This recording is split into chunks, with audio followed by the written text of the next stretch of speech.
We are joined by Danielle, who is not only an abortion storyteller, but a journalist who writes about abortion access. Welcome, Danielle. Can you please tell us your story whenever you're ready? I can. Thank you so much for having me. I'm really here to tell my story because I almost died after I had my abortion, but it wasn't because of the procedure at all. It was because of the stigma.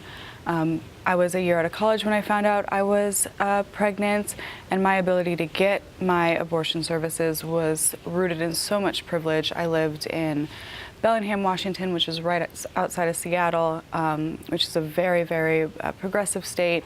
There were no mandatory waiting periods. I didn't have to, sit through mandatory counseling. There's a Planned Parenthood 5 minutes away from where my then partner and I were living.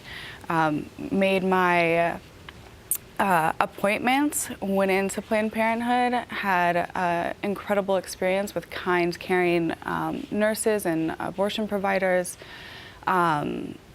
Left, went home, watched The Office, had some snacks, and felt like, I had my freedom back and my future back. But all that ended once people started to find out that I had made this decision for myself. I had gone to college in Texas, in a really rural area outside of Lubbock, Texas, for 2 years prior to transferring. So I had a lot of friends who were very anti-choice, very religious, and were devastated by my decision, to the point where they were telling me, that I was going to go to hell, that I didn't deserve to be alive, that, I had not only killed my child, but, what were my parents going to think, my brother.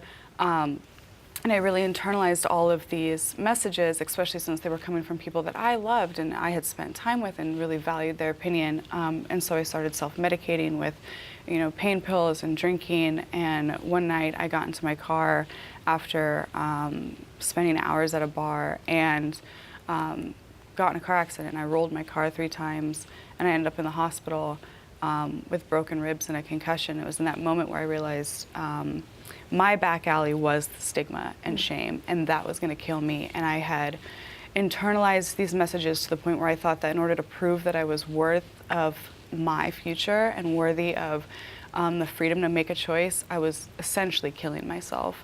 And it wasn't until I surrounded myself with women who also had abortions, shared it with my mother, who was nothing but supportive, that I realized that this is a common medical procedure, and it is part of the freedoms that I am owed as a human being, and that really, propelled me forward in my work now, and this fire inside to continue sharing, because I know for so many other women in this country, they're still facing that stigma and that shame on a daily basis. Yeah, I agree. I mean, I felt that too with my own story. Like, the stigma is just so strong, and it just affects so many people, and it's real. Very real. Yeah. So I want to ask you, what connections do you see between yourself and the Jane Doe cases? Well, for me, if I would allow that stigma and that shame to kill me, it would have actually kept me from being a mother. 3 years later, I found out that I was pregnant again, another unplanned pregnancy, but I was at a very different time in my life. I was financially stable, I was in a healthy relationship, and I knew I was ready to be a mom.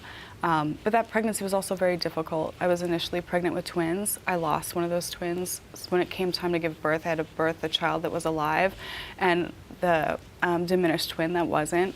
I had to stay an extra day in the hospital. My son had breathing issues. So going through that process really reaffirmed that it was difficult to experience, and that was something that I wanted. I could not have imagined going through that and being forced to. Pregnancy is so difficult on a woman's body, mind, spirit. Postpartum life is arguably harder. And motherhood in of itself, if we in this country are going to uphold moms and call motherhood this beautiful choice, then it needs to continue to be a choice. And it should never be used as a punishment for being a human being. And so, there's women who are being forced to become mothers, and I cannot imagine that. Yeah. Thank you, Danielle. Thank you so much for being so brave to be here and for, sharing your story with us. We really appreciate it. Thank you for having me. Mm-hmm.